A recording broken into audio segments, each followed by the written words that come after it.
О. Краса 25 июля 2023. Чернышевского улица. Сары.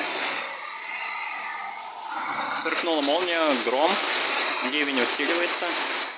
Красота.